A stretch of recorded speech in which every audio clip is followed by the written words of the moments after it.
The sun is hot, the breeze is slow. I need a ride. Where do I go? Ride, go, yeah. That's the name. Island roads will never feel the same. Tap the app, just one click, hopping fast, it's real quick. Ride, go. Where do you wanna go? To the beach, to the street, let the island flow. Ride, go. The good vibe show, fastest growing ride, everybody know. Ride, go. Where do you wanna go? To the beach, to the street, let the island flow. Ride, go. Let the good vibe show, fastest growing ride, everybody know. Where do you want to go? Are you a progressive young leader, a proactive emerging executive, a rising professional? Then you need appropriate cover for your vehicle. Introducing the Pro Motor Plan from Beacon. Car insurance that includes free loss of use, windscreen cover up to $3,500, free special perils, free accident forgiveness. Get Beacon's Pro Motor Plan today. Don't procrastinate. Call Beacon today at 440-4447 or visit beacongrenada.com.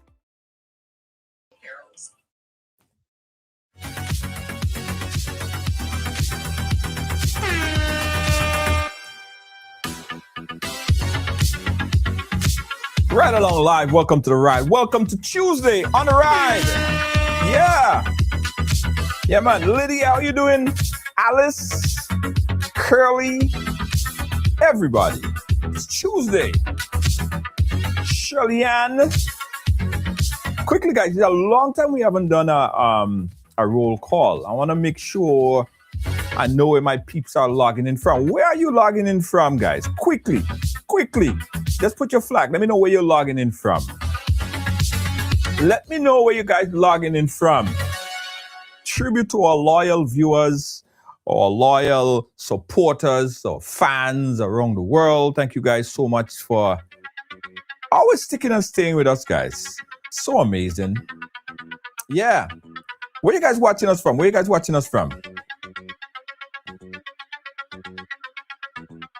Grenada. Yeah, I see that. Big up the folks on Grenada. Canada. The USA. Hey, England, how you doing? Hey, Joan Duncan. Thank you, Joan Duncan. Loyal supporter and fan. Reginald Amade. How you doing? Big up yourself, my friend. NYC by way of Grenada. Brooklyn, New York. Brooklyn, Jennifer Lawrence. Thank you so much, Jennifer. Loyal viewer, supporter, and fans. Big up and thank you. Montreal? Is that Montreal? Guyana! Big up Guyana, Grenada in the building. Folks in YouTube land. Big up YouTube. Yeah, man. Yes. Boston. Grenada. Yeah, I know what you mean. Boston. Joan Duncan all the way in Boston. Thank you so much. Big up Grenada. Yes. Westchester County, New York. Glenda, how you guys doing? Big up yourself. Nice. Carriacou, hey, big up Carriacou in the building, getting ready for Carriacou Carnival. Kayak Mass, we're gonna be there. Yeah, we're gonna be there for Carriacou Carnival. We have all kind of thing going on for Carriacou Carnival. we have tuk-tuk excursion, we have e-bike, we have ATVs, real thing in Carriacou. Boston, Massachusetts, Brooklyn, New York. Yeah, man. I like that. Brooklyn, big up Brooklyn. All right, guys, so listen. I want to shout out everybody. I want to big up everybody. Ian Baker, big up yourself. Ian Baker, salute you. You were there from day one, my brother. You know the struggles. You know what we've been through. England, big up yourself. Blessing. Ian. So, guys, on Tuesday, we do a program called What's Pissing Me Off, right? What's Pissing Me Off? And personally, there's a lot of things that piss me off every single day. And I know that a lot of stuff piss you guys off too. So we posted on the page, and we look at the reaction of people. People talk about what's really, really pissing them off, what's stuck in their craw, what they just disgusted by, what they can't take no more. Brooklyn, Sherry, big up yourself. And we want to highlight that, right? But me personally, guys, here's what really pissed me off this week, right? Here's what really pissed me off. So you guys know that we started the RideGo thing, right? RideGo is like the Uber app, it's doing very well, helping out a lot of people that needs to get from point A to point B. Just tap the app and they get a taxi. So someone reached out on Facebook, and I always appreciate people reaching out and asking questions. And as much as possible, I try to answer those questions because, people probably just don't know. But this person didn't really ask a question. They kind of made a comment, like if they have facts as to what they're saying. So what they're saying is that what we are doing with a product like RideGo, which is a app that connects customers to driver, is taking away work from the average taxi man. And she think it's a whole venture to bankrupt the taxi economy. And she lists a whole set of things, a whole lot of things to me that really didn't make no sense. And again, if you don't know, then you should ask a question. Then I could answer it, or I could direct you to where you could get information that could kind of edify your mind a bit on the topic that you're speaking on. So she didn't understand what she was speaking about, and I had to comment and tell her this. Now, first and foremost, the app, which resemble a lot like Uber or Lyft that you guys use in New York and all over the world to get from one place to the next. RideGo in Grenada, it's in no way a plot to bankrupt the taxi economy. In fact, we believe that RideGo is doing more for the taxi industry than anything else. We believe that the product itself is helping the taxi industry because keep in mind, guys, the app is backed by Ride Along Live, right? Ride Along Live have viewers and supporters all over the world, and they travel all over the world. They come to Grenada.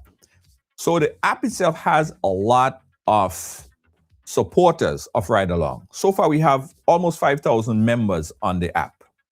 So these members on the app, when they come to Grenada, when they land in Grenada, or folks that are in Grenada, folks that's in Grenada right now, they have access to that app. Now, on a regular day, they may not have access to these taxi drivers. No, first and foremost, I must also state that we don't own vehicles. We don't have cars on the road. So all the cars, all the taxis that work with RideGo are essentially existing taxi cars, taxi operators, right? So we are providing more opportunities for existing taxis.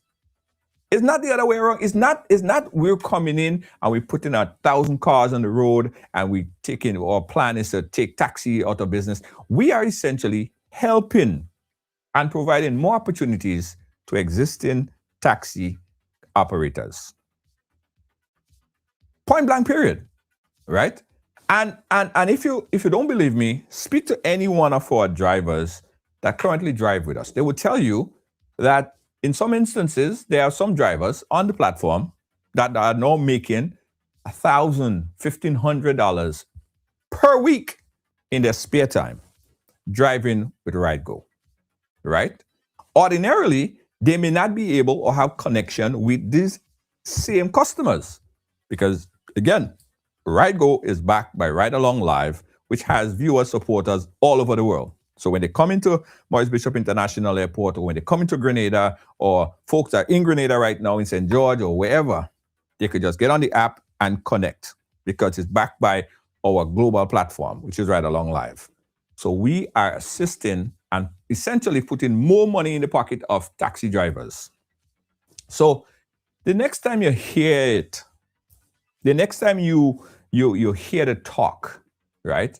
I want you guys to rest assured that what we are doing with RideGo is providing more opportunities for drivers around Grenada, not only in St. George, not only in the south of the island, but throughout the island. And a lot of people are very appreciative, especially we have cases where people need to get someplace because they have an emergency. And RideGo is there. A car is there for them within 5 minutes. So forget about the bacchanal people trying to create about this. We are providing this opportunity. And we will continue to provide this opportunity for drivers. And we encourage people, if you meet the standard, your vehicle meet the standard, you have the proper registration and insurance and all of that stuff to drive, you have some free time, drive for RideGo. Yeah, a lot of people are doing it and they're doing well. Okay? I had to say this, guys, because I tell you, the person came in my DM and they came in as if they know what they was talking about. Look at Uber and Lyft. Uber and Lyft came in and coexist with the taxi operation here in New York. And Uber is not only in New York, Uber is all over. In fact, someone just got a ride there on RideGo. So, you see what I'm saying? The platform is working for the benefit of everyone. Okay? Felt like I had to say this, guys. Supplementing the taxi income. Exactly. Because you guys probably don't know as well that a taxi driver could go online at any time and go offline. They're not employees of mine. They're not employed with Ride Along or RideGo. They are essentially subcontractors. They could turn on, turn off. If they want a ride, they turn on, they get a ride. So ease with the talk. All right, guys.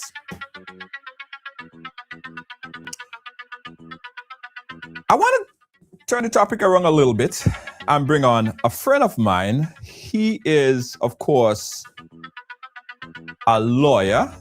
He is one of the number one lawyers in Grenada, if I should say so myself. He always is very vocal on a lot of topics, human rights issues as well. And he's joining us today because there is a lot of talk, specifically last couple weeks and months, we heard that the U.S. has been signing a series of MOU, Memorandum of Understanding, memoranda of understanding with various countries in the region, St. Kitts, Antigua, Guyana, I believe.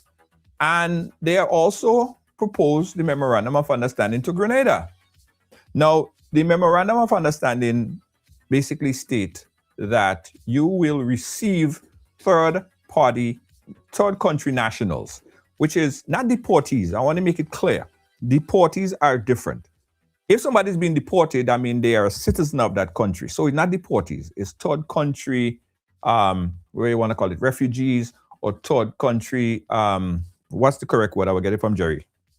But essentially, people that is not nationals of that particular country. They may not have any relation, any cultural attachment or anything to that particular country. So they have been sent from the United States because clearly America is deporting a lot of people and sent out. So Jerry has a lot to say on this topic right here, and we would like to welcome him on Ride Along Live. Let me see if I could unmute his microphone. Jerry, are you there? Jerry, are you there? All right, I think. All right, Jerry, if you're hearing me, go back out and come back in because it seems like your video is stuck. Jerry, you there? Yes, All it right, Jerry, you appears there? so. Okay, this Jerry, hold on. I think I seen you now. You hearing me? I am hearing you, yes. Okay, perfect. I'm hearing you as well. Jerry, welcome to the program. How are you doing, my friend? Thank you, my friend. Good afternoon and to you, and good evening to your listeners wherever they are around the world. Absolutely. Transferees. Yes. Okay. Someone help me out with that word. Anne-Marie Stewart. Thank you. Transferees. So, Jerry, my preamble right there, speaking about third country nationals who are not nationals of a particular country are being requested through a MOU by the United States to receive them.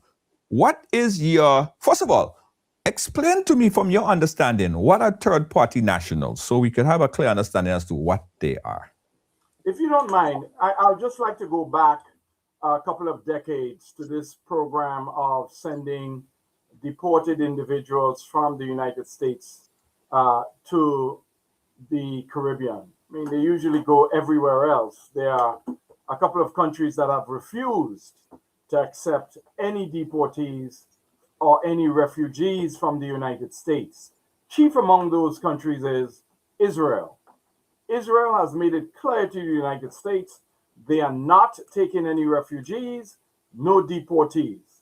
And the United States said, okay. It is the law. Let's start with the foundational law of sending persons. Here I'm speaking of deportees now. So let's deal with that category. Back to the Caribbean or any home countries. According to the federal law, the way it is written, those persons have the right, or those countries have the right to refuse deportees. Now, this is a language that is in the Memorandum of Understanding that the United States signed with Antigua, Dominica, and Grenada. I believe St. Kitts as well at this point. It says that these countries have an option that they could refuse to accept any deportees or any refugees. Let me say that was always the law. But when I read this law more than 20 years ago, I think it was in 2007, 2008, when I lived in New York, there were no Caribbean countries that had exercised their discretion to not accept deportees. So the law says you have a discretion. No Caribbean countries has exercised it. That is the same here with this memorandum of understanding that I have in my hand. This is the controlling document between the government of the United States, the government of Antigua and Barbuda, the government of St. Christopher Nevis, the government of Dominica. So it is reasonable to assume it is the same agreement between the United States government and the government of Grenada, to which we are immediately concerned.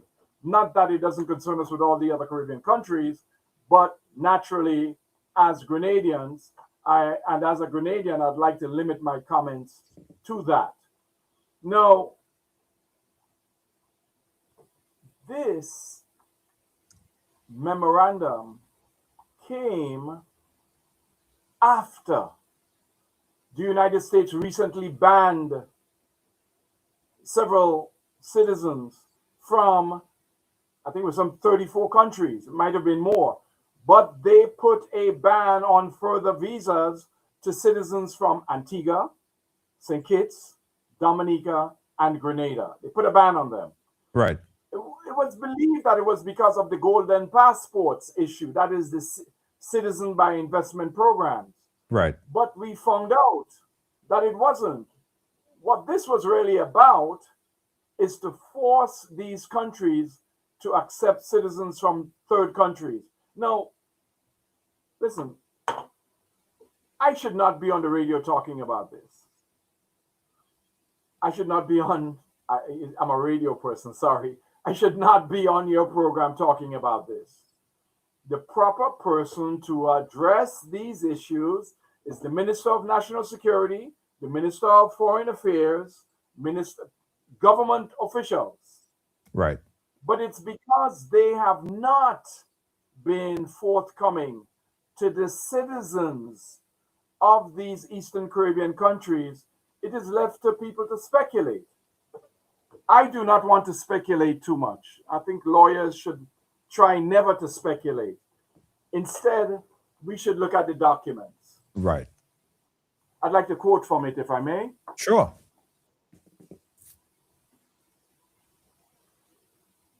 I'll go to section 3.1. It is titled Assurances. So the first part is purpose and scope. The second part of it is case by case consideration and documentation. The third part has to do with assurances. I want to go there so that your listeners can see what it says.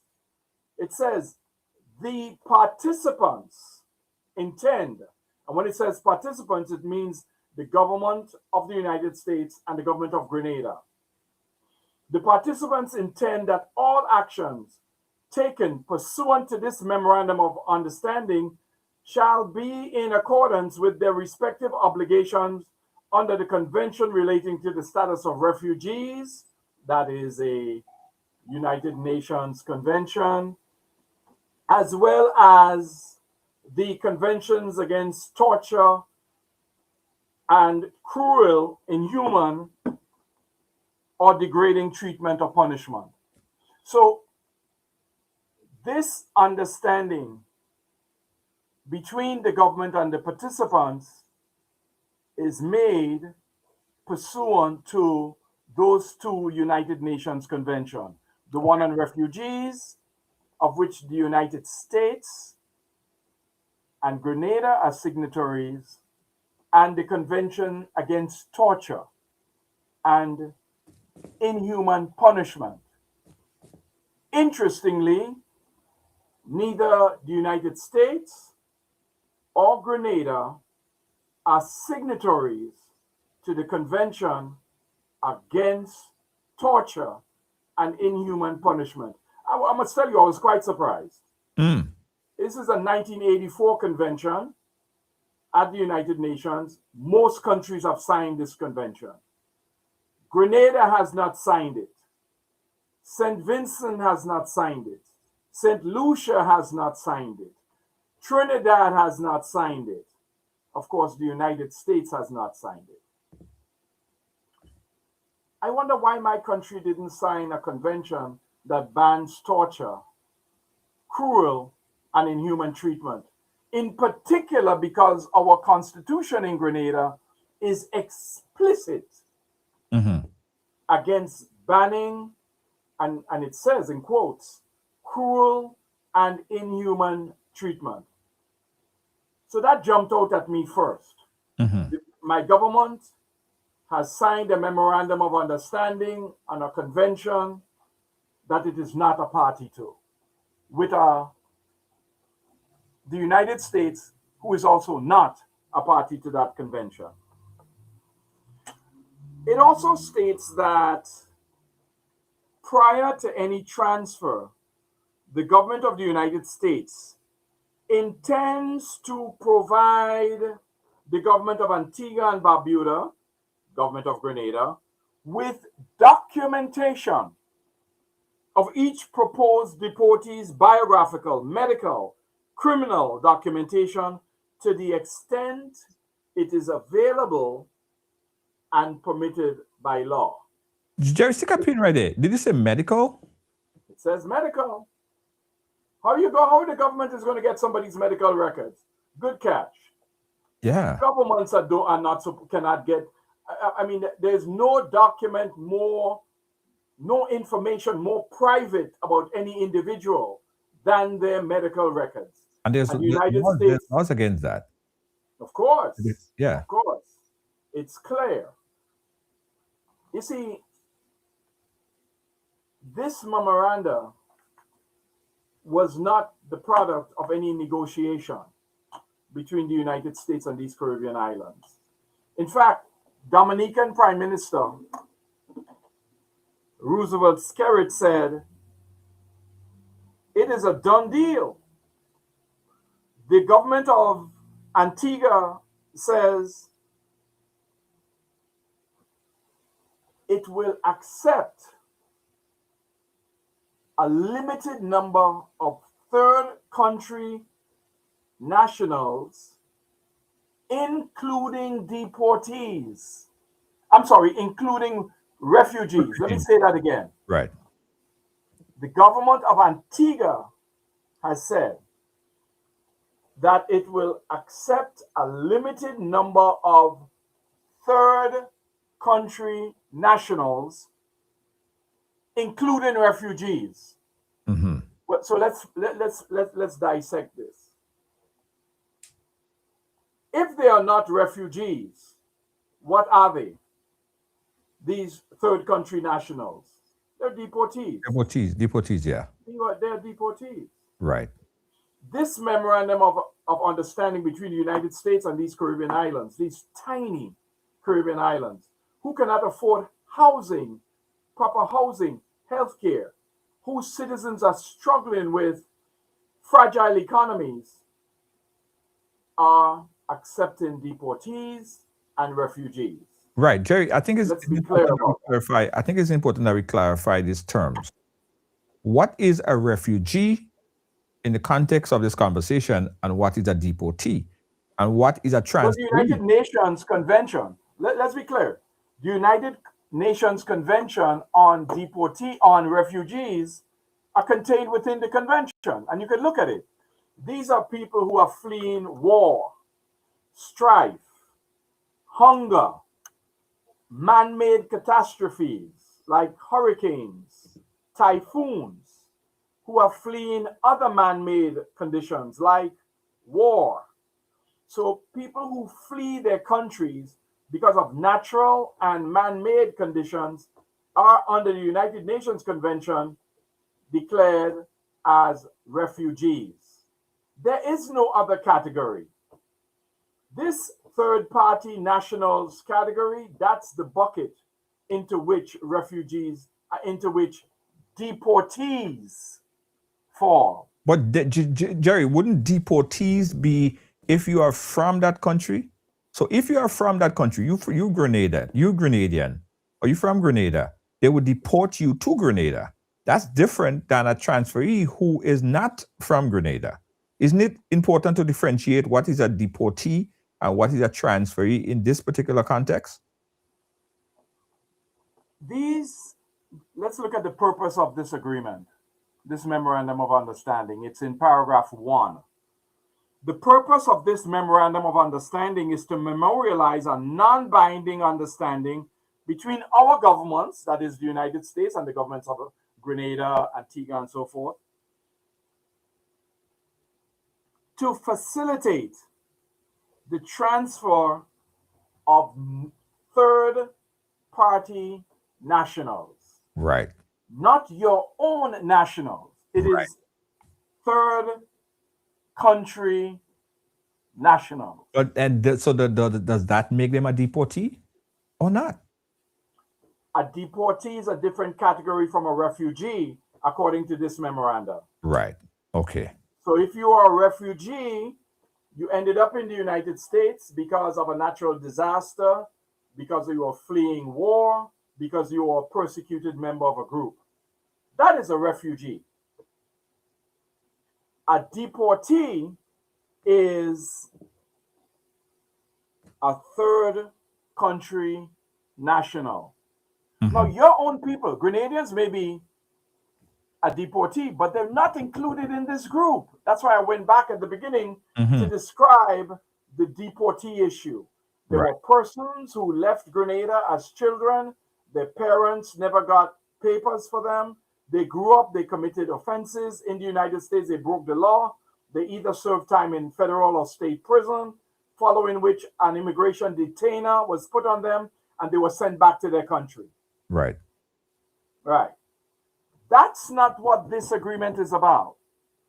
This agreement envisions two different groups: refugees, who are clearly not Grenadian citizens, and third party nationals, who are also not Grenadian citizens. So, who are they?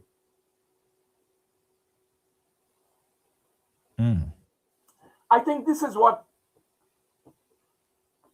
good governance requires that the governments we elect as our leaders, these people we elect as our leaders, they have an obligation. Come to us, citizens. Explain these agreements that you have signed. Let us know how it will impact our lives. Right. Our lives. Get our input before you sign an agreement with the United States. But guess what? This MOU has already been signed. So Grenada, Antigua, St. Kitts, Dominica, they have agreed to take refugees and third-party nationals. Now they're trying to dress it up to say we'll take only a certain number. We want their biographical, medical, criminal documentation to the extent it is available, and as you point out quite correctly, permitted by law. So if the United States does not have the information on these third-party nationals, then we're not going to get them. Right. Now, does it say anything in the MOU, refusal, right, and action plan? For instance, could Grenada or any one of the islands decide, well, I'm taking this one, but I'm not taking this one? Yes, in fact, the memorandum says that. It says the government of the United States may, in its complete discretion, propose to the government of Antigua and Barbuda, Grenada as well, take the name, the transfer of such third-party nationals, and the government of Antigua and Barbuda may, in its complete discretion, consider accepting such a proposal in whole or in part. That language is what is in the deportee law.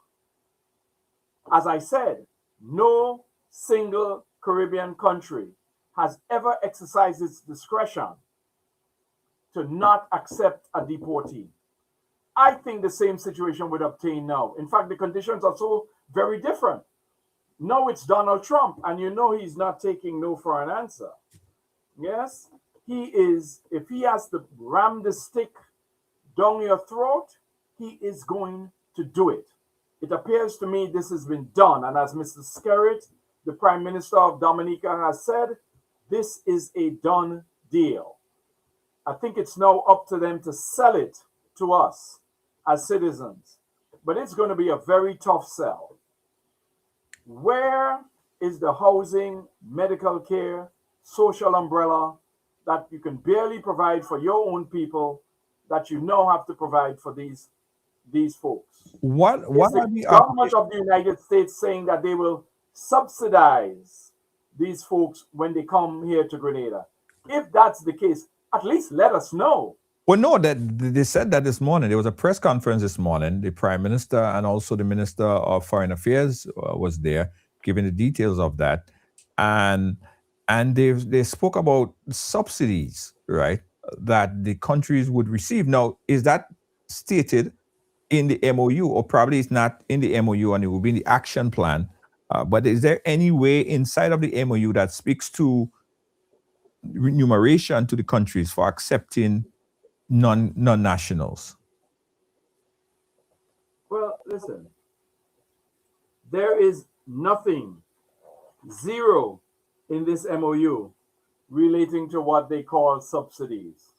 What do you mean subsidies? What subsidies? I heard, listen, I heard the conversation this morning, and that's why I agreed to come on here. Okay. We don't know. We don't know. We have the MOU. What is the government's position regarding this MOU? Will they accept these people? Do they know who they are? Are they in negotiations with the government of the United States? Is that what they're saying? How far along, I would like to know, have they gone in these discussions? Did Grenada sign the MOU? Right. And also, Jerry, we saw in all the countries that decided to accept, that signed so far officially, Grenada did not officially say that they signed it, but other countries like St. Kitts, for instance, St. Kitts specifically said that their format of the MOU was such that they will not receive any non or refugee or third party that are not tied or don't have ties to the Caribbean. So is it possible that each country have an opportunity single-handedly to negotiate a different MOU for their own self? Because St. Kitts is different from what I heard from Dominica. And we don't know specifically because we don't have what the MOU states for Grenada, so we don't know specifically what Grenada signed or if they signed or if they will sign. But you do not have to sign an MOU to accept your own citizens back into your country. Right. That is clearly understood. That is clearly understood. Right. But what I'm saying, the specific language in each MOU might vary because we saw it vary for St. Kitts. The Prime Minister said specifically their format is that they will not receive any refugee or third country nationals that don't have ties to the Caribbean. Ties to the Caribbean? Yes. I mean, this sounds farcical on its face, right? I mean, so St. Kitts will accept Grenadians? That's what he's saying? Right. So third-party nationals? the last time I had this conversation with, I think it was last Monday. Yeah. And I was saying, well, if so, St. Kitts have the best deal. Because under my understanding, most people who don't accept deportees are countries like probably Venezuela, probably Russia. These places, some of them may not accept deportees back into their country because they don't have that relationship with the United States, like Korea and all these places, right? But if there was a negotiation and Drew from St. Kitts could have negotiated to have only people that have relations to the Caribbean into his MOU, structured into his MOU, where he have the best one. So do we have any knowledge if the MOUs in each individual countries are different? Right. And that is the difficulty we have, right? These governments have not been transparent in providing us with the documents that they have signed with the United States. Mr. Skerritt has said this is a done deal. And I'm referring to the MOU exactly in its form that it was given to them by the United States. I'm referring to the one from Antigua and Barbuda. Listen, Barbuda, the Antiguan Prime Minister says, oh, we will only take 10 non-nationals from third countries in return for our citizens restoring the right and the privilege to travel. So the visa ban, remember, is a quid pro quo, right? They're saying to the United States, if you lift the ban on our citizens getting visas, then tourist visas, then we will sign the memorandum of understanding. Now let's inject some real politique into this discussion. They are getting their visas returned to them, to the citizens. What other changes are they going to make to the MOU? Mm-hmm. All right. So let us see what they have signed. And that is why I was completely unclear as to what my government and my foreign minister was referring to. It was farcical is the word I use. Mm-hmm. Ambiguous. It was not forthcoming. Because I saw a photograph earlier this week where the OECS, some of the OECS prime ministers were sitting down discussing this issue as a photo op, showing that they were discussing this MOU. It must have been the MOU. Coming out of it, they released nothing. They told us nothing. Now, this morning, in the discussion that was made, that was had, I am still unclear. I'm still unclear as to what, and thank you for putting that up there so that people can see themselves. I am still unclear as to what Grenada's position is. Right. Because we are agreeing to take third country nationals. And if there are to be, quote unquote, subsidies, what was the measure of these subsidies? How long would these subsidies last? Do we, for example, if these persons who cannot return to their home country, if they break the laws of Grenada, can we send them back home to their country? Can we deport them to the United States? Are we stuck with them forever? If they break the law of the country, Come they to go to us, jail. government, and discuss this. If they break the law of the Say country, again? if they break the law of the country, they go to jail. Isn't that how it works? Can we deport them? Are we stuck with them for the rest of their lives? That's a good point. How long is our obligation to keep these folks? Now, I've heard a discussion about accepting skilled workers. I don't know if that was being bandied around at the same time that this issue of accepting third-party nationals came up. And I think it's really just a distraction. It's to distract us from the issue. This is the real issue. The United States is on a campaign to get rid of persons that it deems unsuitable in its country at this time under this administration. And it is using the most draconian methods to get these people out of its country. Right. Nicole Rich is saying that. So he didn't listen to the conference. The PM said that they are free to leave the country. To go where? Because their countries are not accepting them. Listen, a politician can say whatever the heck they want.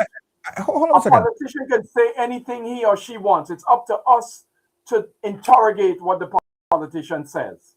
Let us interrogate that. They are free to leave to go where? They don't have any papers, Junior. Yeah, no, Jerry, hold on. Back up a little bit. Because I remember having a conversation with the legal professional, Diane Winter-Funde, and I asked her about that. The people that are third-party nationals is not necessarily saying that the country is not going to accept them, It's not that the country will not accept them. It's they're saying in court that they cannot go back to the country because they may face prosecution. For instance, someone might feel like if they go back to the country, they might be whatever because they might be gay for whatever reason or whatever. So it's not the country not accepting them, It's they feel that they cannot go back there. So the judge would tell them, hey, I give you three choices. You could go here, here, or here. Choose one. So Grenada then will have to enter into an agreement with a third country to say this person is out of status in our, I think we'll have to amend our law. Yeah? We'll have to amend our law to make these people either non-resident nationals, resident nationals, but they have to have some legal status because they are not, no judge is going to send them back to the countries where they are persecuted, where they will be persecuted. Right. That's actually the law on refugees that is cited in the memoranda prevents a country from sending back a refugee if they know they're going to be persecuted in that country. Yes. Yes. So So we need to change. I mean, this is the kind of discussion we have to have Yes. before signing this MOU, before accepting Nothing is taken into subsidies. consideration. Right. I want to play back this clip. And this is the clip I was speaking about, Jerry, in reference to how the process work, right, as it relates to the decision. I think you're seeing this on the screen. Let me make it a little more prominent on the screen. I want you to take a listen to this. This is the Is conversation. this a Canadian lawyer? No, this is a U.S. lawyer, right? Yes, Immigration lawyer. yes. It might be helpful Right. to hear what the Grenadian Prime Minister said about people who are free to leave. It's like I said, I heard. I Right. don't know. At least my interpretation of what I heard, Right. Junior, is that they cannot leave. Does Grenada have the right then, if these people are free to leave to go where? Right. Do they have any travel documents? Are they coming to Grenada with a travel document? Would they have a passport? They certainly are not an OECS citizen where we have free movement of people. Mhm. They're not CARICOM citizens. Right. Some of them may not be, but I want to listen to this. I think it's good knowledge to hear Yes. what Dione has Sure. to say on that. Let's listen. They'll just give you your two countries and you pick. And as attorneys, we have 30 days to pick one or 30 days to say none. We get to, respond to the judge and say, don't send this one and don't send that one. Right along life. Yesterday we spoke about this, right? Where we have a list of countries that signed that MOU, right? To accept third, what is it? Say third country to accept. Right, to accept. deportees. Right. What's your take on that? All right, so I don't know if there's any upside to it. So in the past, when somebody was getting deported from the United States, we would say to the government, it is not safe, especially in asylum cases, Jay. It's not safe to send Junior George back to Guyana because if you do, then he will be tortured, he will be beaten, he will be persecuted. And so, what the government did, if you made a really good case, they would keep you here in the US and protect you. Now, what the government is saying, look, we don't have to send you back to your home country, but we can send you to a safe third country. Right. And they'll give you your pick because they've signed these agreements with these countries. So, for example, you, Jay, you don't have to go back to Grenada. We can send you to Burundi. We can send you to some country that you've never even heard of. So we're not sending you back to get persecuted, but we're not keeping you. What we saw this week was St. Kitts have signed on to this MOU. There's some other Caribbean countries that have, some African countries have. So what happens is and when you go to court, the judge will tell you what your two options are. I was in court today and the judge, I think, gave them Guatemala and something else. The client was not from that country. The judge will give you two choices and you got to pick one. So if you lose your case, because you're saying, I can't go back home. Right. So if you lose, we believe you, but you've lost, we're going to send you to one of these safe third countries. So you don't have to go back home, but you just got to get out. Right. So that was Dione Winterfunde, our legal or lawyer. Yes, this immigration lawyer has it right. Yes. She absolutely has it right. Now we are on the receiving end. So let's fast forward. The person has come to Grenada. I'm asking, what is their status? Are we creating a new class of citizens then? A new class of legal citizens? What are their rights? Can they vote? Can they vote? Can their children become Grenadian citizens? Let's not go so far. If they break our laws, clearly we have to keep them here. Or are we going to do like the United States and give them a choice of which country to go to? Clearly we are not, because they don't have any papers. Let's think of the power dynamic. We are not the United States. Yes? We cannot say to Guyana, take these people. If you want to travel to Grenada, you want your visas, we're not going to give you a visa to come to Grenada unless you take this person that we're sending to you who is a non-desirable in our country. Clearly, Grenada doesn't have that leverage. and let's say no Caribbean country has that leverage. We're not even middle countries. Yes, we do not have that leverage. I think this thing is really just about the United States pressuring, putting pressure on these helpless, I'm saying it, helpless Caribbean islands who should come to their citizens first before they sign this MOU. And they haven't. So they're saying that the PM made mention that they would be considered as a visitor. What is the legal status of a visitor under Grenada's current law? The legal status of a visitor, I heard that, and that's why I say it doesn't make sense. A visitor under Grenada's law has come to our shores legally and can only stay here legally for up to 6 months. Sometimes we can extend the visa for 2 years. Yes?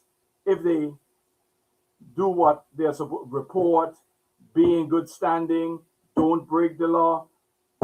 But this visitor breaks the law. Mm-hmm. This visitor breaks the law. What do we do? Put him in jail. And then what? Let him back out into this society as a citizen, yes? What happens now, Jerry? This person has a child. Let Uh-huh. us say this person has a child. Is that person a Grenadian citizen? Under our current law, that person is not a citizen because neither their father or their mother, right now we say father under Grenadian law to prove citizenship, they're not born of a Grenadian mother or father, so they are not a Grenadian. That's the current law? That's the current law. That is the current law of Grenada. So hold on, Jerry. Hold on. Let me just get some information here. So if someone travel up from a different country, and or say for instance by It's a accident, visitor. No, let's stay with the facts. Visitor. A visitor, according to what the Prime Minister says, they will consider them as visitors. A visitor comes here to Grenada. Yes? Right. That visitor has a child in Grenada. And Yes? Is that child a citizen of Grenada? Well, I would think so. Yes.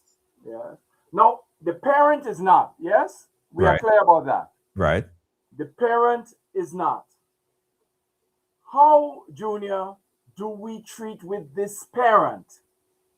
That parent cannot be a visitor. A visitor does not have a status that is interminable.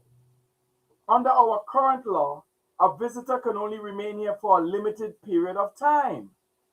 When a visitor from St. Vincent, let's look at it. When a visitor from, and I'm dealing with the current law, when Right. a visitor from St. Vincent comes to Grenada and break the law, what do? Lock them up. And then we deport them. That's what we do now. Okay. You break the law, we deport you. I see. But that's not in all cases, Jerry. You just defended. all You cases. just That's in all cases. okay. What about the Tobagonians that came into Carriacou and robbed the bank? Aren't they in prison here in Grenada? I'm representing all of them. I know. They have just pled guilty. Yes. They will likely be sentenced. Yes. They have been on remand at our prisons for the last 5 years, 4 years going on 5. They will be sentenced. Of course, I am asking that they serve their sentence in Trinidad. Yes, but I'm sure Trinidad and Tobago would not accept that. Or I shouldn't say I'm sure. They may not, because they'll say the crime was not committed here. It was committed in Grenada. So let Grenada deal with them. Right. So then that's what I'm saying, Jerry. It's already But Junior, they are going to be deported after they serve their term. okay. I see. Right. I see. So what do we do with this so-called visitor who we may not, listen to what the agreement says, to the extent it is permitted by law, we may or may not have their biographical, medical, criminal documentation. So Right. we may not know, or the United States may not. And of course, if you're the United States and you want Grenada to accept this proposal, and this person who was a refugee in your country for many years, that you are now deporting them, or should I say, yes, let's use the word, they're not, you are now getting rid of them. Right. Wouldn't it serve you not to provide their criminal records of the crimes they are committed in your country? Because if you do, the Grenadians, the Attorney General may make a hue and cry. So that's why the agreement leaves a loophole to the extent available and permitted by law. You can drive a truck through that. Yes?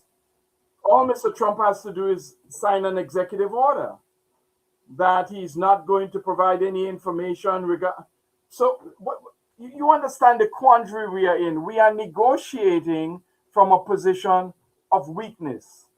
Our people are our strength. Do our citizens who are in diaspora in the United States, do they know what this law involves? We here at home in Grenada, do we know what this law involves? When you tell me you are getting a subsidy from the United States, I will ask, is this a subsidy or is it a bribe?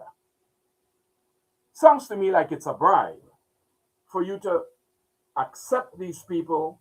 And the further quid pro quo is, okay, we'll lift the travel ban. I don't think that That removes all our negotiating strength from this MOU. Not that we had much to begin with. right. And Jerry, But if you come to your people, Mhm. if you consult with your people, not through a one-way microphone in a press conference, not even a press conference, if you don't engage with your people, I think you're kicking the can down the road. And we could have a lot of problems with these third-party nationals. So as of now, I think our position should be no. No subsidies, no acceptance of third-party nationals. We always accept our own people back home.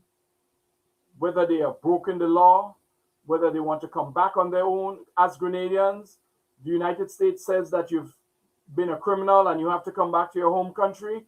This is your home country. But the third-party nationals who are not refugees, it says so. Listen, there are two categories I'm trying to say. Well, actually three. There are deportees who are your citizens who left, don't have status in the United States. There are third country nationals, and then there are refugees. Yes. This is not something that you treat with lightly. Simply tell your citizens, you know, we're going to get some documentation if it's available, people's medical, criminal, biographical. We'll treat them as visitors, and all will be fine. I don't think all will be fine. Jerry, what about the repercussions? And you say that we were negotiating from a position of weakness, right? And we all know our weakness. We are small. We are microscopic on the map. They can't even recognize us. I doubt Donald Trump will pick us out on the map. But anyway, what about the possible repercussion that these countries could face? Visa is just one. We depend heavily on tourism. Most of the airlines that come through, JetBlue and all, American Airlines, Delta, you name it, they are born from the United States. So could a country like Grenada, Dominica, St. Kitts, all these small countries, could they face or could they match up to the United States and boldly say no and risk all of the repercussion that might follow, that might come to the pipeline if they do say no? You know, I was having this discussion with someone recently. My wife, in fact. Uh-huh. And she pointed out to me, she said, imagine that 80% of our tourists come from the United States. Yes? But juxtapose that with the position of the Florida Cruise Association. That's the folks who own those huge, huge tourist ships that come to the Caribbean. Do you think let's look at, because it's their business. All we get from tourism is a head tax. We get a head tax. Tourists get some, our taxi drivers get some fees, and the big businesses get to fuel the boats and make most of the money. There's not much of a trickle down in the tourist economy. And we're clear about that. That story has been told many times. It's for taxi drivers and for tour operators. That money does not trickle down in cruise tourism. The business actually goes to the owners of the cruise liners, the Florida Cruise Association, the FCA. Yes? Are they going to let their business go bottom up because the government says they're not going to let the millions of look at St. Kitts, for example. St. Kitts gets about 2 million tourists. St. Kitts is just a little bigger than Carriacou, right? Carriacou and Petit Martinique. They get 2 million tourists every year, right? If you advertise your business from St. Kitts on the tourist boats, which is where most of the businesses are advertised whenever you come into these countries, the owners of those cruise ships they're like Amazon. They take 35% right off the top. Right? In addition to all the other fees that they get for their business. So it's not Grenada that loses, or St. Kitts, or Dominica, my friend. Our alliances should be with the cruise operators. Actually, I think because of their business model, they're already aligned with us. That's who we ought to be partnering with. To convince the United States, it doesn't, well, they have their own lobby, I am sure, in Washington to argue for their business. We are just the receivers of the tourists. They make most of the money. So this idea that it's Grenada versus the United States. No, it's American businesses versus the United States government. All we get is a head tax. Remember that the OECS and CARICOM countries were once united on the head tax. They met at CARICOM, Junior. I forgot what year it was. And they agreed with the head tax. And then the Cruise Association went to each one of them and cut their feet off under them and bargain and had their own bargain for the head tax.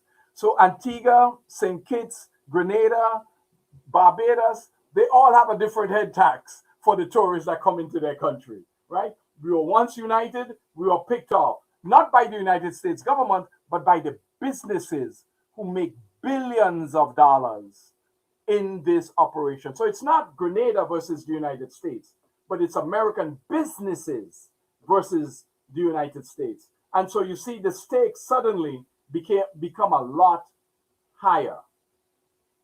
And moreover, let me say this.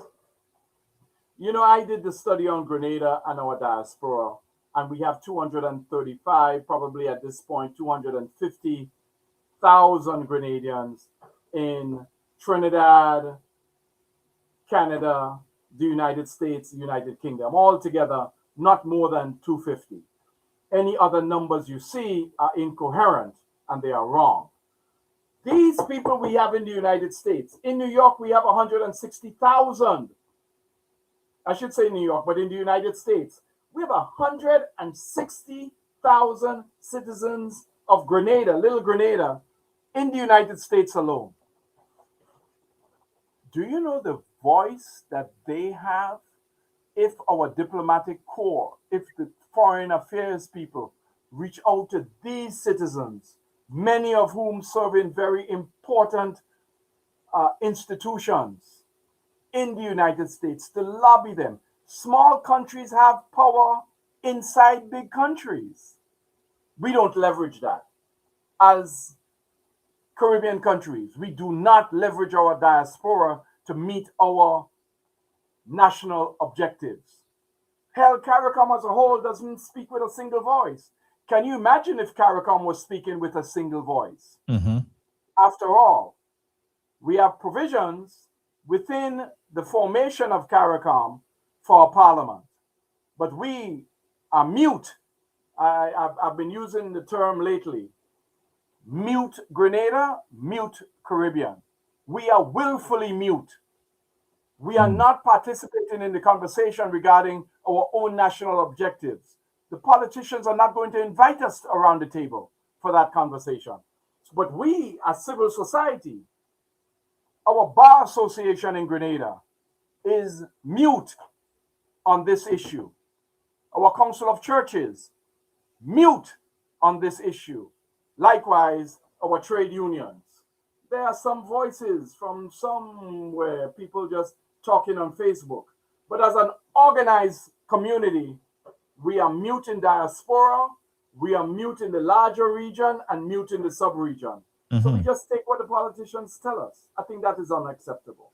That is not transparency. Jerry, don't you think that they went about it the wrong way to begin with? Because a third country refugee in St. Kitts, Grenada, Dominica, or whatever part of the island is like they are in every island because of the free movement arrangement. They could be in St. Vincent and they could come straight to Grenada, no problem. Junior, you hit the nail on the head. That's what we've been saying. Yes? You can be in PT Martinique and you're looking right over at St. Vincent. Yes? Right. There are so many Vincentian nationals who come into Grenada. They just take a boat to PM or they come to Carriacou, jump on the Osprey. They're in Grenada. They don't show immigration any papers. And they're here. Yes? Trinidadians can come here in the same way. Right? So our borders are extremely porous. There is, for example, look at the countries with traditional movements of people. Dominicans and Vincentians, in Antigua, they don't grow their own food. They buy their food, they get their food from Dominica and St. Vincent. Similarly, in Trinidad, Trinidad gets its food from Dominica, from St. Vincent and Grenada. Yes? So our people are moving freely within these countries. What is it? Are we going to have a special document to designate these third country nationals and refugees as, are we going to give them a V visa, V for visitor? What kind of papers are we going to give these folks? And also, what are they entitled to? In Grenada, we have free education, free healthcare. We have for people who are old, government does its best. I don't know how it does it with our paucity of resources. It has a safety net for so many of our citizens. So now these subsidies, quote unquote, that Grenada will receive, will it embrace all these benefits? And how much is that benefit? I'd like to know. How much is the subsidy per head of these persons who are coming in? And Mr. Foreign Minister, how many of them are you taking? What are their ages? And we want to see their biographical data. Do we want to know about their health status? Interesting. Let's open up the phone lines right now, guys. If you want to call in, there are a lot of questions. I see a lot of posts on the chat. Let's chat really quickly, guys. Open up the phone line, 718-701-5720. Let's conversate. Let me see if I can get this first caller in. Caller, you live? Are you calling for the program? Hold on, let me see if I can get a caller on the speakerphone then. Caller, you live? Are you calling for the program? Yes, I'm calling for the program. Okay, caller. Where are you calling us from? I'm calling from the U.S. Okay, caller from the U.S. Go right ahead. Yes, good night to you, Junior, and good night to your guests. Yes. And I think the regions would have gone about it the wrong way. in the sense that if you notice that St. Kitts, Antigua, and Dominica would have accepted a memorandum of understanding, and so it would have actually tied the others in because they were able to say no, because since CARICOM nationals can move freely. Now, I was thinking that if you're going to go about it that way, you would have removed the visa, the permanent visa status from all of these countries, and these countries had a right to remove. What about the ship riders agreement? We could have done the same thing in negotiating and say, all right, well, we're taking the ship riders agreement off the table. We're taking the movement, the information that we provide in regards to the financial status and movement of monies to the US, because that would make the table a little bit even, in the sense that if they don't know, then that's the same reason why they were trying to curb for the offshore banks that came to Grenada and to the other islands previously, before these arrangements were entered into. Now, given the fact if these were on the table and the US knew that these were going to be taken off the table, then they would think differently in respect to how they would have gone about dealing with these. Now, given the fact that the other two islands or the other three islands would have gone about and then signed that memorandum of understanding, my understanding is that Grenada have not yet signed the memorandum of understanding. But they are going to sign it, because they have actually stated that they would bring it to the people before they actually sign it. Now, given that fact that the others would have signed it, it tends to suggest that us not signing it doesn't make any sense to us, because the people can still move and come to Grenada because there's free movement. Yes. So it doesn't make a difference if Grenada sign it or not. No, it doesn't make a difference if we sign it or not, because they can still move. Because they become citizens of Antigua, Dominica, or St. Kitts, they can move freely to Grenada, because we have the free movement of CARICOM nationals. So that definitely ties our hands behind our backs, because we have to accept what they would have gone ahead and signed on to. Now, let me correct you, my friend. All right. So let me correct the listener if I may, Jerry. he can't hear you. So caller Jerry has a correction for your statement, but you can't hear him. You got to watch it on the live, right? I think the caller said something really important about the ship riders agreement. That allows United States policing and reconterring to board ships in search of drugs and other illegal activity. And the caller was saying that that's something that in the current administration, Trump administration, this could be something that the Caribbean could have negotiated. I don't know. They are now shooting you once they see a boat moving, my friend. So I don't know that ship riders would have worked as a bargaining chip. But to your question, to your issue regarding free movement, I would tell you that the free movement in CARICOM is only the meaningless words that come from the mouths of politicians. There is no free movement in the Caribbean as we speak. In order to move freely between Grenada and Trinidad, for example, you must get a skills certificate that proves you have a particular skill that is needed in Trinidad or Barbados or St. Vincent. Well, let me leave the OECS out.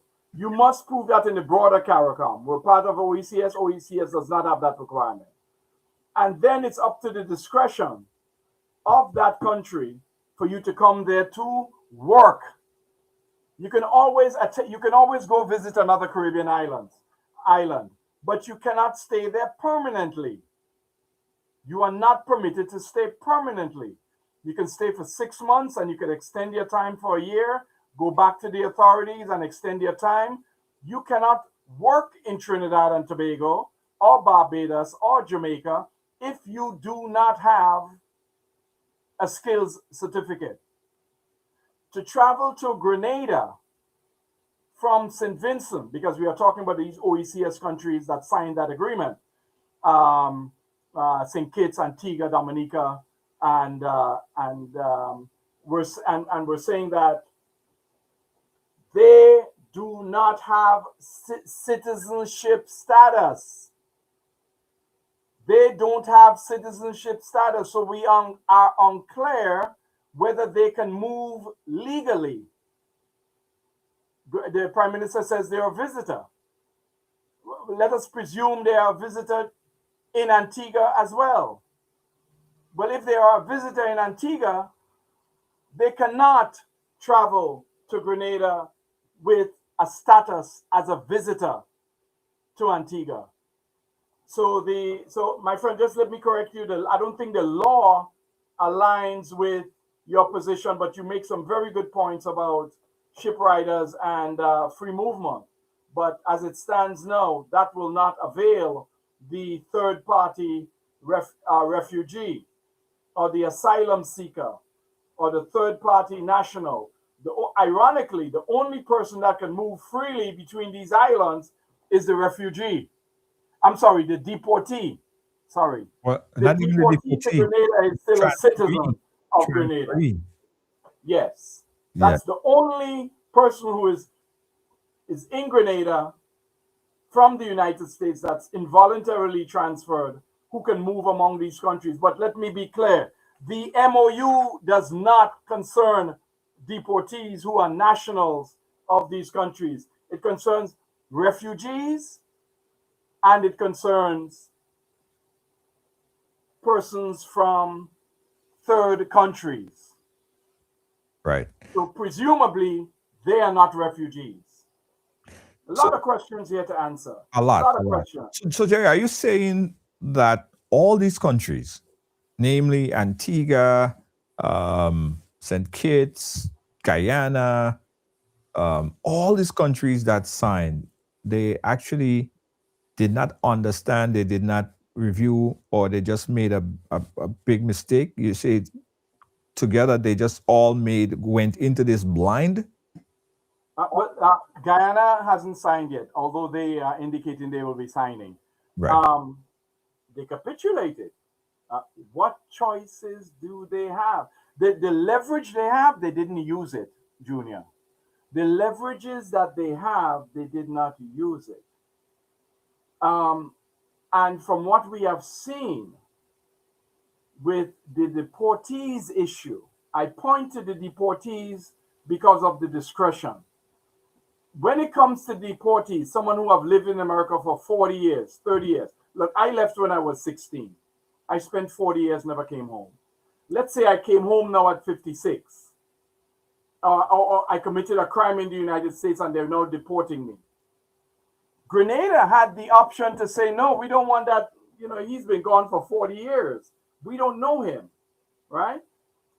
They could have done that, but they haven't. Although I was a citizen of Grenada, they could have under the agreement. Well, I'm saying the same rules operate here.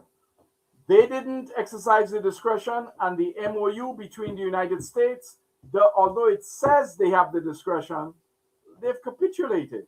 They have capitulated. Listen, what could they have? I think that's the question. What should they do? They should use the only leverage they have, which is let their people speak. Let their people decide. Right. Because this is an issue. This is not about getting a grant or getting foreign aid. This is something that the United States, our governments on their own can say, yes, we'll accept a grant. Yes, we'll accept foreign aid. Yes, we'll accept a gift of a Coast Guard vessel. We'll accept that gift. You don't have to come to the people for that. When you are bringing untold numbers of other human souls to our soil that could irreparably change our country, our culture, change our crime statistics. Last year, we only had 10 people killed in Grenada. We qualify as among the lowest crime incident country probably in the entire Western world. Bermuda is probably ahead of us. I can't think of maybe one or two more, but we're bringing people who have criminal records to this country because, again, the status is refugees, third country nationals. Those third country, now I want to be clear, those third country nationals are potential deportees who committed crimes in the United States. Not necessarily. Not necessarily. Because folks may push back on that and say, it doesn't mean because you are deported that you're a criminal. It doesn't mean that a lot of the people that are currently being deported from the United States are necessarily criminal. No, they are sent back. No, let's be clear. You mean what ICE is doing now in the United States? Right. They are sending them to be held in asylum. First, they created these local alligator Alcatrazes in Florida, mainly in Florida and Louisiana. Right. They keep them there, and then they send them to third countries. One third country so far, to Venezuela. I'm talking now about the deportees. Mm-hmm. I'm not talking about those that they are so they are sending them to Venezuela, and from Venezuela, based on the agreements that they have signed with these islands and third countries, they can send them to Rwanda, Nigeria, certain African countries, and our Caribbean countries. Yeah, but they are deportees. Yeah, what I do understand after speaking so much with the legal attorney, they are doing it from the United States. They're giving them that option in the court, illegally so, because a lot of these proceedings doesn't have due process, right? They don't have due process, and that's one of the pushback from a lot of even Republican and some Democrats here in the United States. And it doesn't mean that a lot of these people are criminals. I want to play back this here real quick, Jerry, and I want you to react to this. This is a conversation that I had with economists. Take a listen. Why would a country refuse to take back their own nationals? Right along live. Yeah, that bothers political economics, right? And I'm saying that the economic and political climate in each country is totally different. Yeah, some people flee because of persecution and victimization, and whether they belong to this side of the politics or the other side, so they flee. And it would be if they go back, then they're going back to a life of imprisonment, a life or some countries, their life would be in danger if they go back. So they can't go back. Right. So they're looking for some way to go. America don't want them. In the context that they have been there illegal and they have a policy of immigration policy, and we wouldn't get into that. Yeah. So they're looking for somewhere to go. These are people who would have migrated to look for a better life. And most people would have migrated. That's why I grew up hearing that conversation. You go to the land of opportunity, you're looking to better yourself, all right, to provide, get money. And here lies the thing we talk about with respect to migrant transfers and the barriers and all of that. Is because people migrated and are working hard and send back remittances to their country. So people there. You understand the point? So there are reasons why people cannot go back because of the danger to life and safety. They can't go back. Yeah? Right. If they try to go back, maybe the country would not accept them. And you're not talking about criminals now. You're not talking about criminals. The criminal issues is different. If you commit a crime, you have to pay for it. Right? Right. Yeah, so that's different. I'm talking about that's to the minority. That's to the minority. Because from my assessment of looking at the state of play, we have the Caribbean islands, which I believe correct me if I'm wrong. I don't. Yeah, okay. Essentially, we're talking about the people that are being deported, and not necessarily that of or the status might be criminal. I saw an incident where someone was deported back to St. Lucia, and he did absolutely nothing wrong, right? He was in the process of adjusting his status. He was a hardworking person, which we know a lot of people who come to the United States. I mean, not everyone, but a lot of people just work to see how they could better their life and help their family back home, especially our Caribbean people. So aren't we prejudging this group and identifying them as criminals even before they get here, not even knowing, and also stating that the MOU or the government will negotiate on not receiving criminals? If he's a St. Lucia will be glad to have him. Or if the person is from St. Kitts, I'm sure they'll be glad to have him. In fact, that person would love to go back to their own country than to a third country. Yes. So yes, we could exempt those groups. Yes. Those are not the third party nationals that the MOU is referring to, because that's easy. That's easy. Somebody is from another country, ICE picks them up. Where do you want to go? I want to go back to Grenada. Are you kidding me? I want to go back to St. Lucia. That's not the hard sell. The hard sell is the choice that is offered to them, because that judge, according to the immigration counselor you had on, immigration lawyer, that judge is not going to give them an option for their own country, because there is a detainer. When a person is scheduled or arrested or has served, let's say ICE arrest you, and you are from St. Lucia, they're not asking you if you want to go back to St. Lucia. They're sending you back to St. Lucia, or they're sending you to Grenada. That's your country of origin. These are the third-party nationals. How do we sift them out?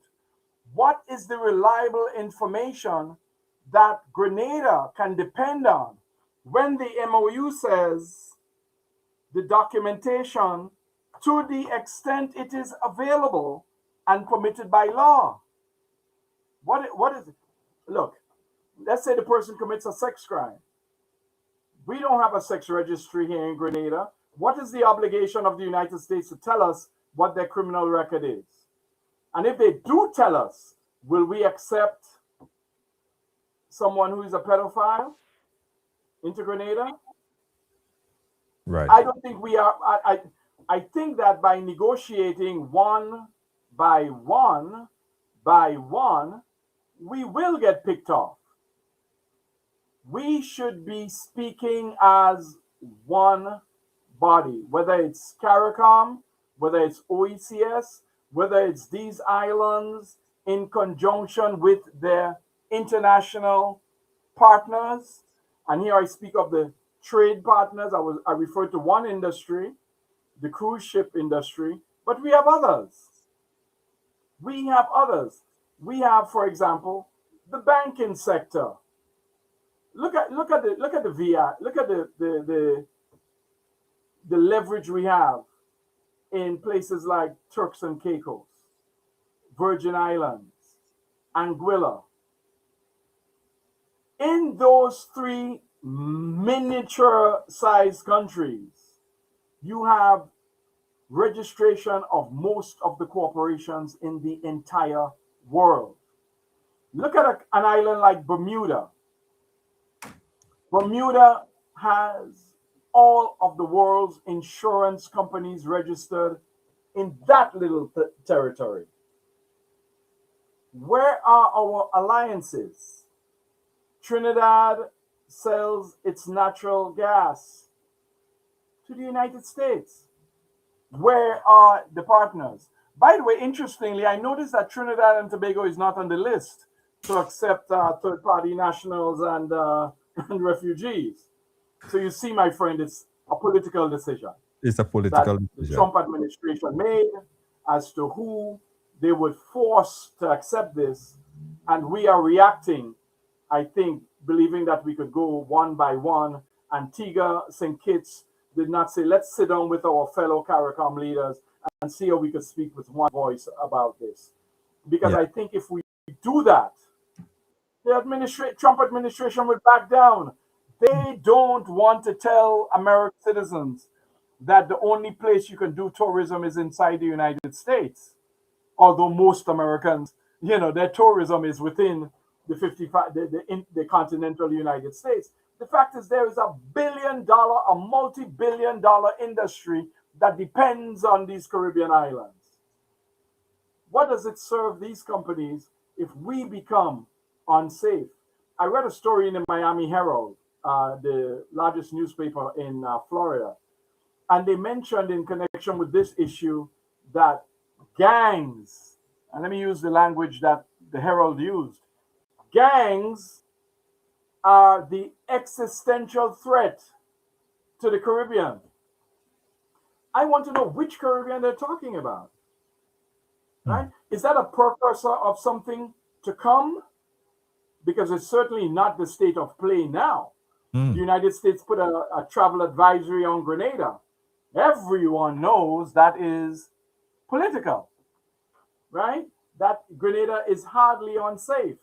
I was talking to an American military man who fought in Vietnam. He and his wife were walking down Church Street and asking me about the buildings and so on. And I told them we had so much in common.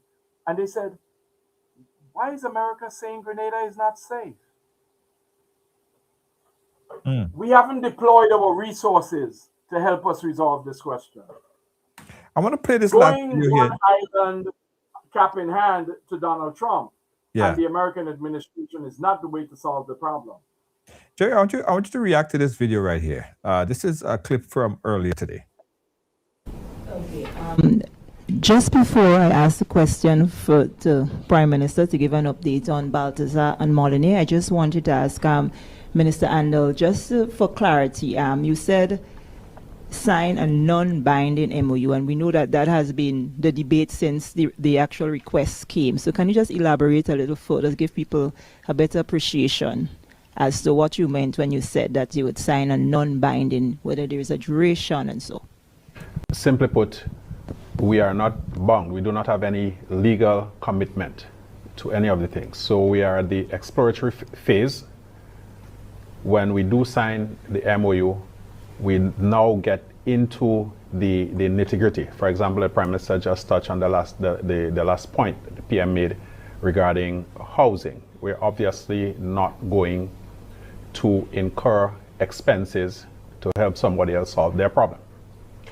So at this stage, we do not have any legal obligation to the United States or to anybody else regarding this matter. Non-binding agreement, Jerry.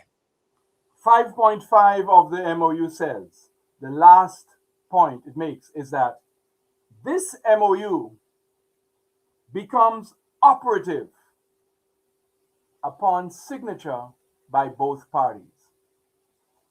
Yeah? So you cannot be, respectfully, my friend, Mr. Andel, you can't be signing an MOU and then saying you want to see how things move along. It becomes operative, meaning you sign and this thing is in force. But Jerry, a MOU is just that, a memorandum of understanding. A memorandum of understanding of how we should navigate. After that, then comes the actual detail, the meat of the crux of it. What detail? What detail? What was the detail? So you're saying a memorandum of understanding is a legal binding document? Absolutely. Listen to what this one says in point 5.5, and you can put it up for people to see. This MOU becomes operative. 5.5. It's the other page. The other page. Hold on. Let me see if I have the other page there. All right. Go ahead. Yeah. This MOU becomes operative upon signature by both parties. So I'm a lawyer, so you know the word that jumps out at me. What does operative means? Right. Operation. Talk some more. What is the general common meaning of the word operative? It means come into force. It means active. Yes. Of course, the MOU says, "Oh, there's nothing here that's binding." This is what they say. Each participant, 5.2, each participant may discontinue its participation in this MOU at any time, but should endeavor to give 90 days notice to the other side. What does it say again? The participants intend to consult to resolve any questions about the interpretation or implementation of this MOU, meaning that they can talk about it. The participants intend to coordinate public messaging relating to this MOU in advance and do not intend to disclose individual case details publicly. So let's go back to the first page. It says, I read it in 2.2. Let's look at you see 5 point, it says general provisions, 5.1. 5.1, and it's right? the last, That's it the right here. last 5.1. clause. Yeah, the participant. And do not intend to, the participants intend to consult to resolve any questions about the interpretation or implementation of this MOU. We'll talk about it. Second sentence, the participants intend to coordinate public messaging relating to this MOU in advance and do not intend to disclose individual case details publicly. Let's go back to the further page, the first page. It says in 2.1, the government of the United States of America may, in its complete discretion, propose to the government, one of the islands, the transfer of such third-party nationals, and the government of one of those islands may, in its complete discretion, consider accepting such a proposal in whole or in part. But look at what 2.2 says. Prior to any transfer, before, the government of the United States intend to provide the government of the islands with documentation of each proposed, and you see the language they use? What does it say? Deportee. With documentation of each proposed deportee's biographical, medical, criminal documentation to the extent available and permitted by law. But it says here in 5.1, they don't intend to disclose individual case details publicly. So what is this? What really is this? And then it says, in spite of what Mr. Andel said, our foreign minister, it says once they sign, this thing is in effect. Right. But Jerry, again, I want to caution that this MOU that we're reading is a MOU that was received and was sent to the government of Antigua Barbuda. And what we understand thus far is the MOU that was crafted, or at least what was articulated by the Prime Minister of St. Kitts, sound different than the MOU or the jargon in the MOU, sound different than what was said by Antigua. So we're not sure what the language for Grenada is. We're not sure. We're not sure what But the that's the language point. But that's the point. There was a press conference this morning. Right. Wasn't this the opportunity to show us the damn memo? Show us the MOU? Show us the MOU. There is no different MOU.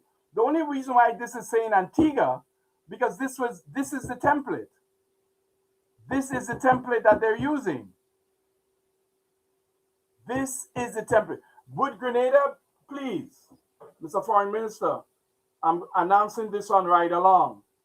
Mr. Andel, my friend, can we please see the MOU that the United States gave you to sign? Let's see it. Because as I said, the person who should be coming to the public is not some lawyer who has an opinion. It should be these people, these elected officials. Let us see the MOU.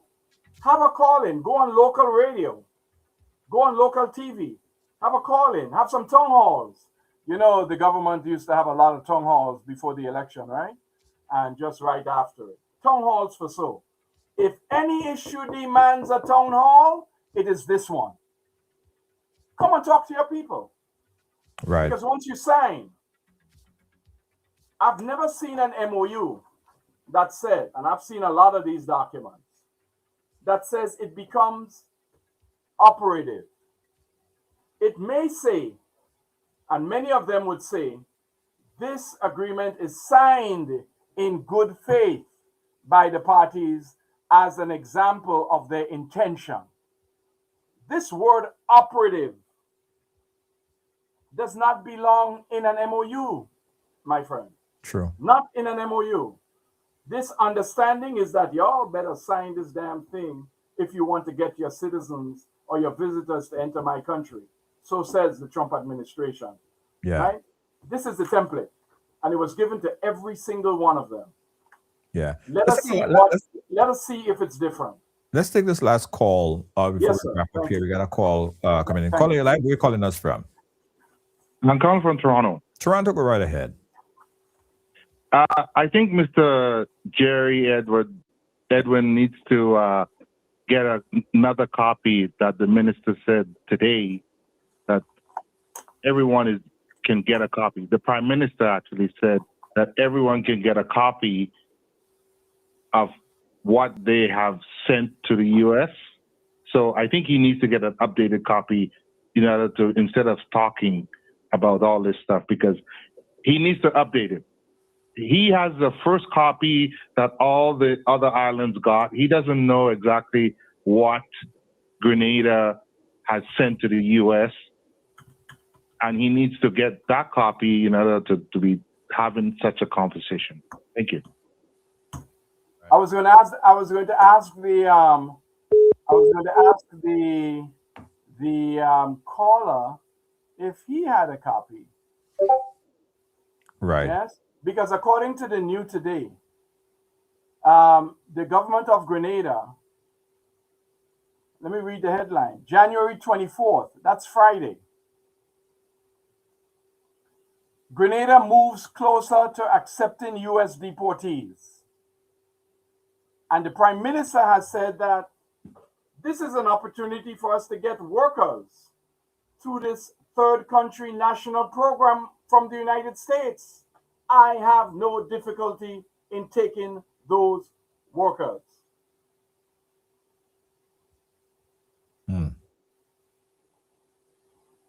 He says, we have not yet signed. We are considering. We have not signed on to any MOU. And if we get to that point, obviously we would publicly indicate that to the public. Oh my goodness. But the Prime Minister says he thinks it's a good idea for us to get workers through, he calls it a third country national program for workers. He has characterized the refugees and third-party nationals as workers. I have not seen that from any of the countries, their prime ministers, who have signed on to this MOU. Because they know darn well this is not a workers' program. The person from Canada who called, perhaps they can help us because we haven't seen the document. I wonder if have you seen any such document, Junior? Not as yet, but as soon as I do, I'll probably search it after the program and post it on the platform. Prior to coming on here, I searched and I thought perhaps what is it called? Not information ministry. What is GIS?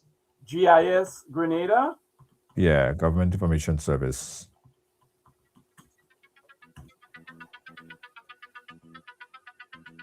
Not there. Junior, I don't know.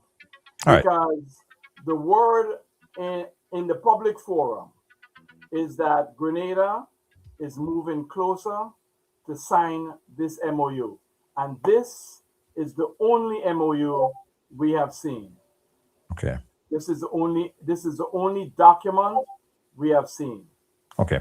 Let me just take a quick break, Jerry, and we'll come back for some closing words from you guys. You're watching Sure. Right Along Live with this very important conversation here. Don't move. We'll be right back. Word now from Ride Go.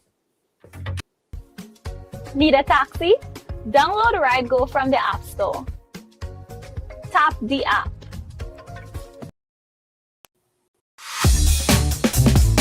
Hi, I want $10 on Playway, $20 backup on Pick3, and cash for each, please. Okay, are you adding multi-X to your bet? Yes, multi-X, all of them. Smart! Best value bet. Backup and multi-X, you cannot go wrong. Don't matter the bet, multi-X all of the daily games. With multi-X added, your winnings can be multiplied 3 times, 5 times, even 7 times. So make it a rule. Add multi-X to all your Playway, daily Pick3, and daily cash for bets every day and for every drop, and watch your money grow. Available at stores and online. You heard it here. Multiply your winnings daily. Must be 18 or older to play. NLA, making your dreams come true. Are you a progressive young leader, a proactive emerging executive, a rising professional? Then you need appropriate cover for your vehicle. Introducing the Pro Motor Plan from Beacon. Car insurance that includes free loss of use, windscreen cover up to $3,500, free special perils, free accident forgiveness. Get Beacon's Pro Motor Plan today. Don't procrastinate. Call Beacon today at 440-4447 or visit beacongrenada.com. The sun is hot, the breeze is low. I need a ride. Where do I go? Ride go, yeah. That's the name. Island roads will never feel the same. Tap the app, just one click, hopping fast. It's real quick, right go. Where you wanna go, to the beach, to the street, let the island flow. Right go, let the good vibes show. Fastest growing ride, everybody know. Tuk-tuk now available on Ride Go. Book now. Yeah, we're back, guys. Lengthy conversation here. Jerry Edwin, of course, lawyer, defense attorney here in Grenada. Extended program on this topic here, and we will seek to have the foreign affairs minister on the program in the week, or possibly next week. I'll make the request and see if we could bring him on the program so we could talk a little bit more. But Jerry, listen, I got to thank you for coming on and staying with us this whole almost 2 hours to go through this conversation here. I appreciate you. Any last thing you want to say, Jerry, a question you want to ask before we wrap up this segment here on the program? I think that Grenada has always been a welcoming place, and that's true for all our islands. We welcome visitors here who will abide by our laws and our customs and respect our culture. We believe we share that same friendly environment with our OECS and broader CARICOM neighbors. We have seen, however, in the last year, a sea change of relations between the United States and our islands, driven in part by a promise that Donald Trump made during the election, that he would get rid of, they said, 10 million illegal persons in the United States. And that's all they said. And if you look at the twin cities of St. Paul and Minneapolis in Minnesota, you see the United States carrying out that policy with a special kind of brutality.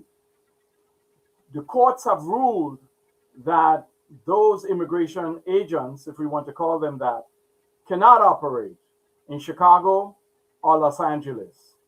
And the reason for that is because there are many, many, many immigrants, particularly those from South American countries, and with the absence of any protocols by ICE, immigration people, who knows who they are picking up? They are just picking you up. We in the Caribbean already vulnerable from hurricanes, from open borders, have been given a take it or leave it ultimatum from the United States. And the United States has dangled as a quid pro quo to us the issue of visitors from our various small islands traveling back and forth to the United States under, of course, US visas. What the United States is clear about is that if you want visas, you are going to accept our third-party nationals and refugees. As you know, the United States under Donald Trump since January 20th, 2025 has reduced to a trickle any refugees coming into their country. The only refugees they are accepting are the so-called refugees from South Africa, who are not refugees. But they are taking none, meaning that if you are in the United States as a refugee, you are liable to be deported to Antigua, Grenada, Dominica, or these other countries. Our government, my Prime Minister, is making a grave error, in my view, by characterizing this program, this ultimatum by the United States as a workers' program. We are smarter than that, even if he has his own reasons for accepting the United States policy proposal. This is not a workers' program. We know what workers' program looks like. Our people travel to Canada and to the United States under workers' programs.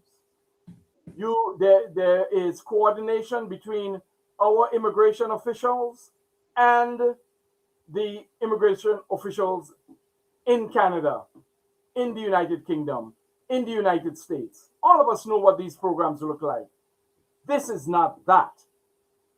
This is a dumping ground for the United States to send people it does not want to our very fragile islands, fragile economies, fragile social structures. So our governments better wise up and get to our people face to face. Take our pulse, Mr. Mitchell, before you sign on the dotted line if you have not. As of now, you said you would share the memo. We have not seen it. I just spoke to the publisher of the largest newspaper in Grenada. He has not seen it. So I'm sorry, but I am very skeptical when a politician tells me anything. I'm like Ronald Reagan, a politician himself. Ronald Reagan says, trust it, but verify it. Yes, we have not seen it. We want to see it. And we want to see it when they sign it. We want to see what they sign. But I think it's inaccurate for the Prime Minister of Grenada to tell us this is a workers' program. It's not that. And we're not fools. Treat us with some respect. We can think for ourselves. We know this is not a workers' program. We know how those programs operate. They don't come from the State Department, the Department of Labor in the United States. If this were a workers' program, the Department of Labor would be the ones who are coordinating this, together with state, and the State Department will organize the legal issues. That is, make sure nobody has any criminal records so they can fit. It's the same thing the Canadians do, the same thing the British do.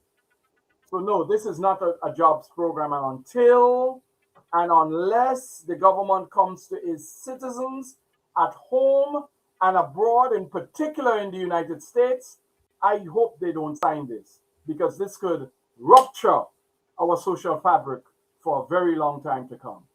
Right. All that said, Grenada not signing it, but as we said, St. Dominica signing it and Antigua signing it. I don't look as it make much of a difference if we do or if we don't at this point in time. But great conversation, Jerry. Thank you so much. We're going to be looking further and deeper into this whole story Yes, here. it's a story that I think we should all follow very closely. Absolutely. It impacts all of our lives Absolutely. directly. Thank you so much, Jerry. Edwin. Thank you. Good night, everyone. Bye, good night. Of course, yeah, guys, that was Mr. Jerry Edwin, attorney at law there in Grenada, defense attorney. Yeah.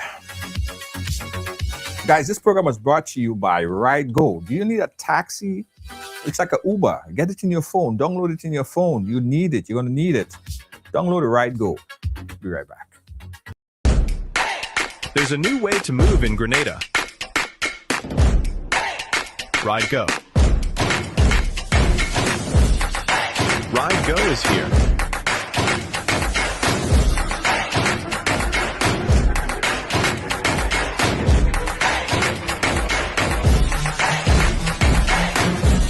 Ride Go. Where do you want to go?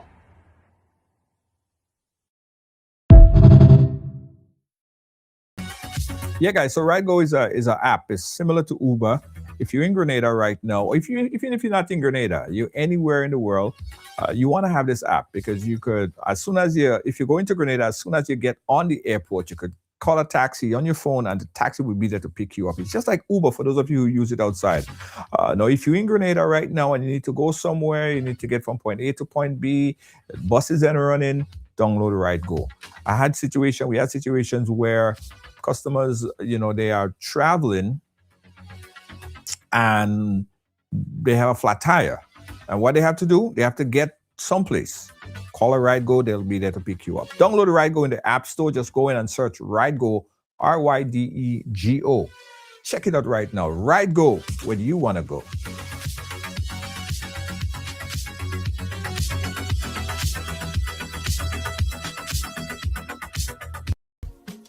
Need a taxi? Download RideGo from the App Store. Tap the app.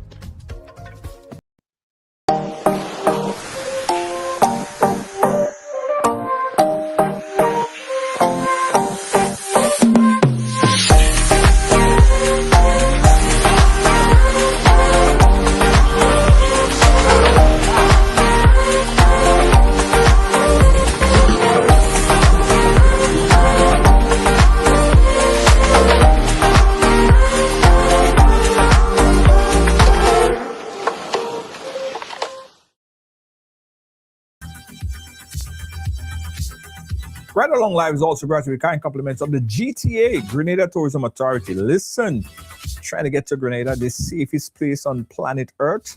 You could get to Grenada in about 4.5 hours. Book a JetBlue. Go online, jetblue.com. In 4.5 hours, you could be in lovely, sunny, beautiful Grenada. JetBlue flies from JFK every day, Monday to Monday, every day. Book JetBlue right now at jetblue.com for Saturdays. JetBlue, taking you to Grenada and beyond. Fly JetBlue.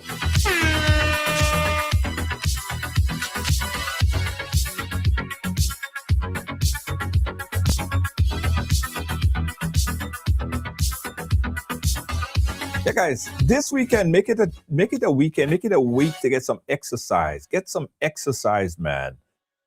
Yeah. Get on a ride, get on an e-bike and do some exercise. With the Ride e-bike, get some friends. Chill out, hang out. Learn the place. Also, guys, we do have ATV, Ride ATV in Grenada. Just launched Ride ATV. For more information on that. Also, what else we have riding? We have some other stuff riding as well. We have this water bike. Get all of these information, more information, also taxis. Yeah, all of that stuff. All of that stuff. Tuk-tuk. Get all of that and more from ride.gd. That's ride.gd. Also, guys, I bet you guys didn't know this. Do you have a Fire Stick? Do you have a Fire TV? You know this little Amazon Fire Stick is sticking to your TV, and then you could watch all your shows and stuff. Now, Ride Along Live is on Fire TV. Yeah, Ride Along Live is on Fire TV. So what you do, you just go and search Ride Along Live and download our app inside on Fire TV, and you can watch all our live program and go through all our past programs. Listen, binge watch Ride Along on your TV. Download Ride Along Live for Fire TV. It's amazing. It's amazing. Bet you didn't know that.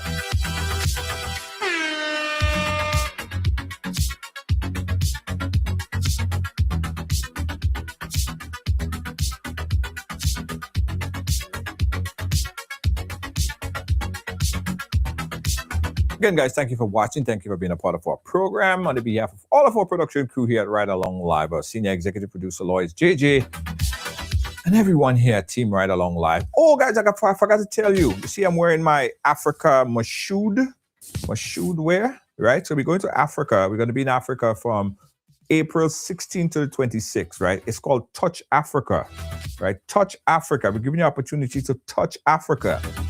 April 16th to the 26th. Now, if you want to be a part of this experience of a lifetime, you got to call this number, 347-942-4641. That's 347-942-4641. We are going to Africa, Ghana, to be exact. We're going to be in Ghana, April 16th to the 26th. Touch Africa. Check it out now.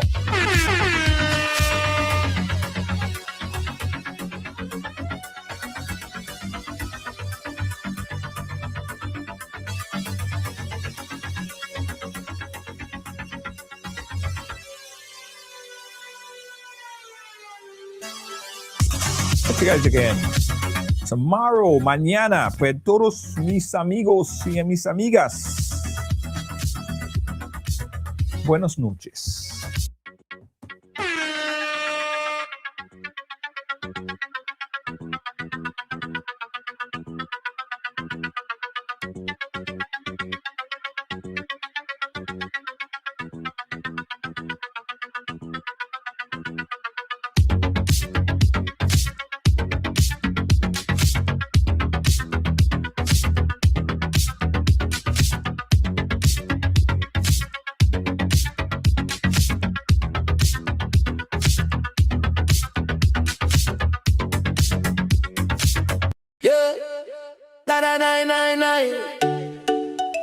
What boy?